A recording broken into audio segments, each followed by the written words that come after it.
a workshop.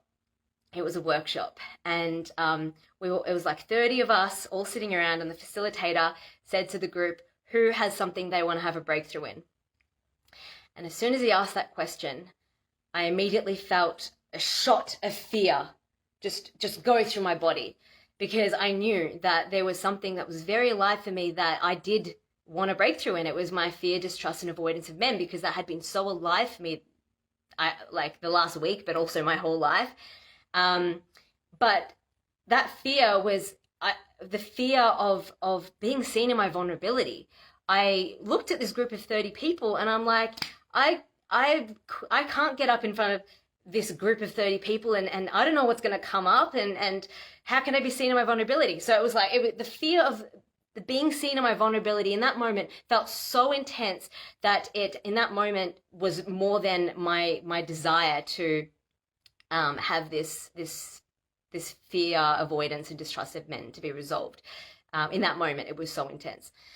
But as the workshop continued, I watched maybe 2 or 3 people get up and they have breakthroughs. And, you know, on one hand, I felt inspired by their courage in being seen in their vulnerability. Like some of them were crying. So I felt inspired on one hand. And on the other hand, I found it even more confronting, because I was seeing that actually people get up and they become really vulnerable, and that really scared the shit out of me. But as the workshop continued and I was kind of stewing in this fear and everything that was moving in me, I was like, I realized I had to get up. Like, I had to get up, because this is I knew that this had been such a big block throughout my life, and it was holding me back in so many different ways, many ways that I wasn't even fully acknowledging.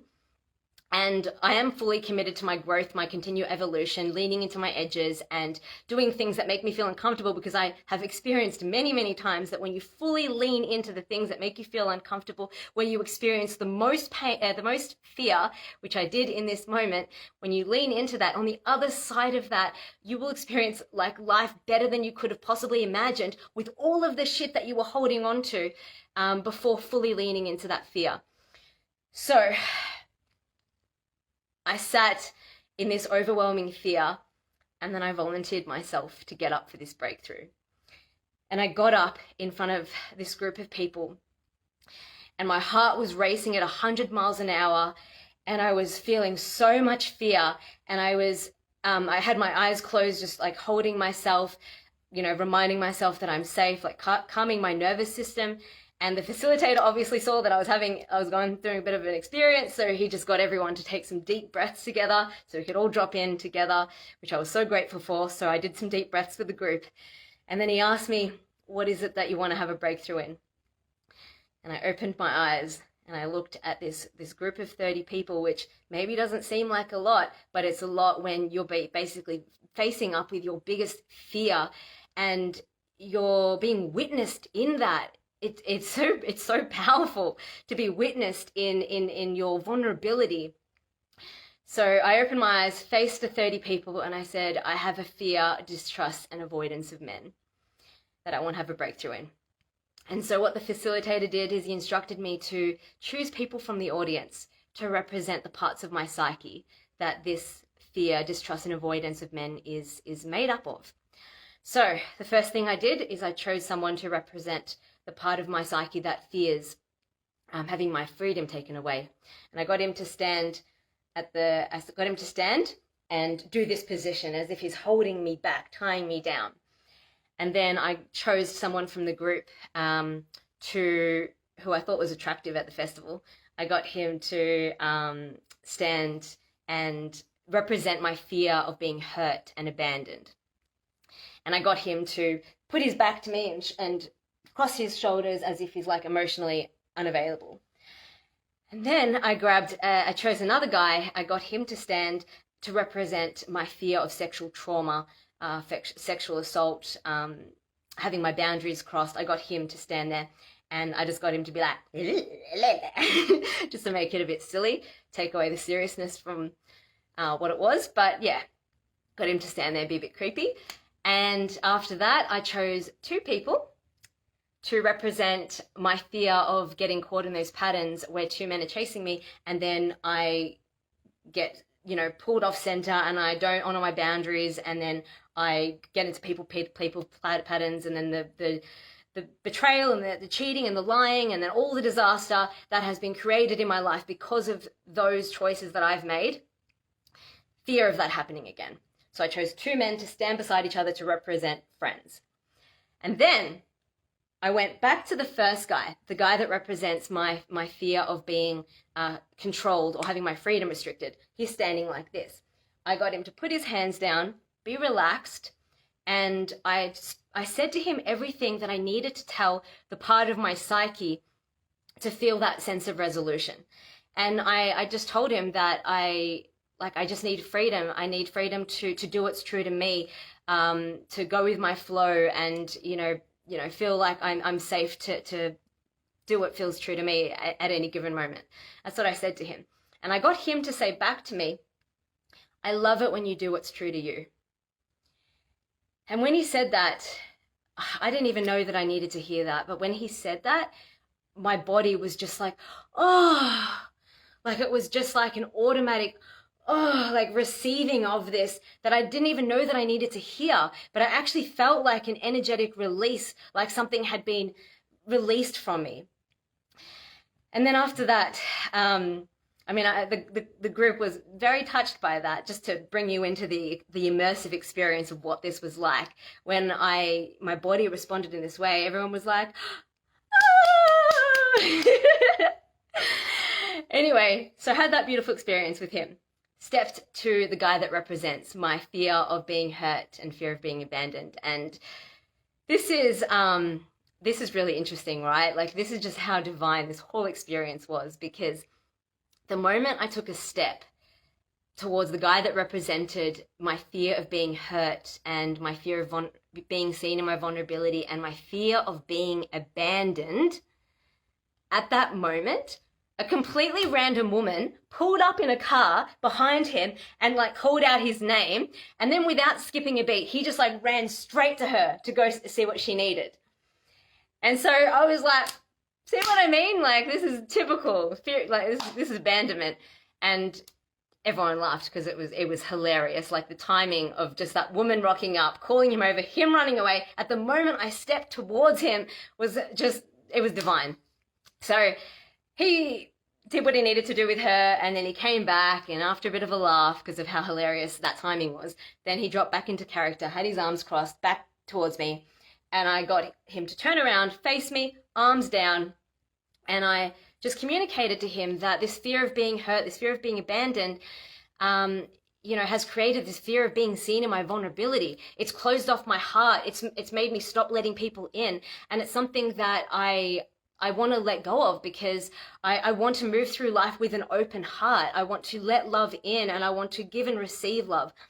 And I expressed this to him, and then after that, I just got us to embrace in a beautiful hug. And we just hugged, and it was beautiful, and we're taking deep breaths, and we're just really present with each other, and it was so beautiful. And I released the hug, and I was just feeling so beautiful and so heart open. It was just with these two men alone, through this process, so much had shifted for me. And the next thing that happened is actually completely profound, and it was also divine, because with this guy, I had just released my fear of being seen in my vulnerability. And that prepared me for what would happen next. So I took I released the hug from him, feeling really, really good, really, really beautiful, and happy and heart open. And then I took one step towards the man that represented my sexual trauma.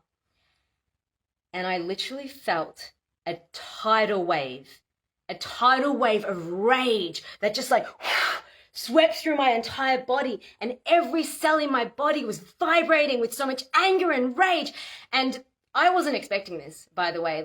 Anger and rage is not emotions that I am fully connected with, because I obviously suppress so much of it. But in this moment, I feel like it wasn't just anger and rage from my life. It literally felt like anger, and like generational anger and rage. It felt like anger and rage for every person that has ever been sexually abused or harassed or raped or had their boundaries crossed. And I was just feeling it in every cell of my body. And then without, like, there was just no filter. I just started having a go at this guy. Like, he took it like a champ. From what I perceived, but I checked in on him later. But I was just fully having a go at him. I was not him, just what he represented in my psyche. And I was just saying to him, like, you know, this is my body and I get to say what happens to it. You have no right. Respect my boundaries. You know, screw you. You know, I can't remember what else I said, but I just, yeah, I let it rip. I can't even remember because it was just like, and I was just like that. Actually, before I, you know, had to like let it rip on him, I was just like releasing, like I was first hit with this so much rage, and then I was like, and then by this point, the 30 people in my mind just weren't even there anymore. Like I was like fully in my experience. I was fully in my body. I was fully in this. Yeah, I was in it, right? And so, yeah, I was like releasing all this anger, like, and then I was like having this go at him. And then to come to the sense of like, after releasing all this anger and rage, I can't leave it like that. I've got to come to some sort of sense of resolution. So I tuned into my heart and felt into what I needed to feel resolution with this part of my psyche. And what I knew I needed was to feel love and forgiveness for this human, because not necessarily this human, but this part of my psyche, what this man represents, because I know deep down, and I know this through the work that I do, but also just through life, that I know that everyone's doing the best that they can with what they know. And everyone is just the product of their own upbringing, their own trauma. Everyone's been conditioned conditioned in their life through their experiences of what's right or wrong, or how to act on their desires. And, you know, not everybody understands boundaries. And I'm not making excuses for people that cross people's boundaries. It doesn't make it right. But I can have compassion and understanding for people who have, you know, a certain amount of conditioning, just because it's not the conditioning that I've had growing up, just because I've been blessed to, you know, move through life and have these experiences that have taught me, you know, certain things, doesn't mean I'm going to place judgment on someone else who hasn't had those haven't had those lessons. And I'm sure they have great qualities that maybe I'm not so developed in. So definitely not disregarding, you know, that it's not right, and, you know, but I can't blame someone when I truly believe that people are born with a beautiful essence, and it's life and society and our conditioning that shapes us. So, yeah, I felt that I needed love and compassion for this person, and because I recognized his humanness, and I recognized that I've done some really shit things in my life too. Mm-hmm. And, you know, I can't exactly, you know, hold anger and resentment towards someone else when I'm not perfect either. So through coaching, like speaking out loud, coaching myself through this experience, finding myself to a place of love and compassion, I was able to give this man a hug. And I gave him a hug, and yeah, it was beautiful. Like, I just felt like such a sense of peace and resolution for things that I have suppressed for so long and have made excuses for in the past, for things that people have done, or, you know, also blamed myself that I was asking for it, you know, just weird things that, you know, we have ourselves believe. Yeah, but I felt a lot of resolution. And so once again, to bring you back into the experience, everyone was like, ah! And then after that, I took a step, after feeling really resolved with the sexual trauma stuff, I took a step towards the two men that represents friends. And once again, all of this suppressed frustration that I didn't know I had came to the surface, and I was like, just like, I can't even make the tone anymore because it doesn't feel authentic. But when I saw it, it just came out, just this sense of frustration and anger at them in some ways for playing the parts that they did in terms of pursuing me behind someone's back, and also also anger and frustration at myself for playing into those patterns and dishonoring my boundaries and just the things that I've done, like the betrayal and the cheating and the lying.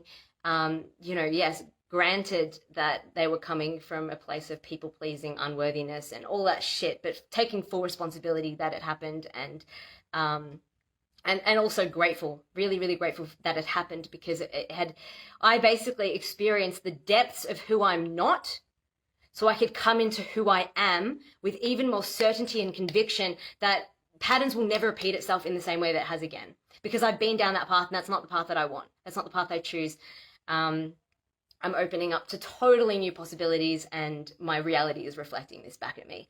But anyway, I'm standing there with the two friends, and I just say to them that we just need to be open and honest and just communicate with each other what's going on, take, responsibility for where we've all screwed up, and, apologize and let go, or whatever it is that I said at that moment that was authentic at the time. And then I got the two friends to hug to represent friendship, their friendship being healed.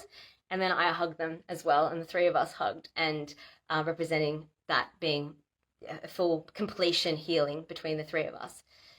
And that was so beautiful. And I pulled away, and then once again, everyone was like, ah!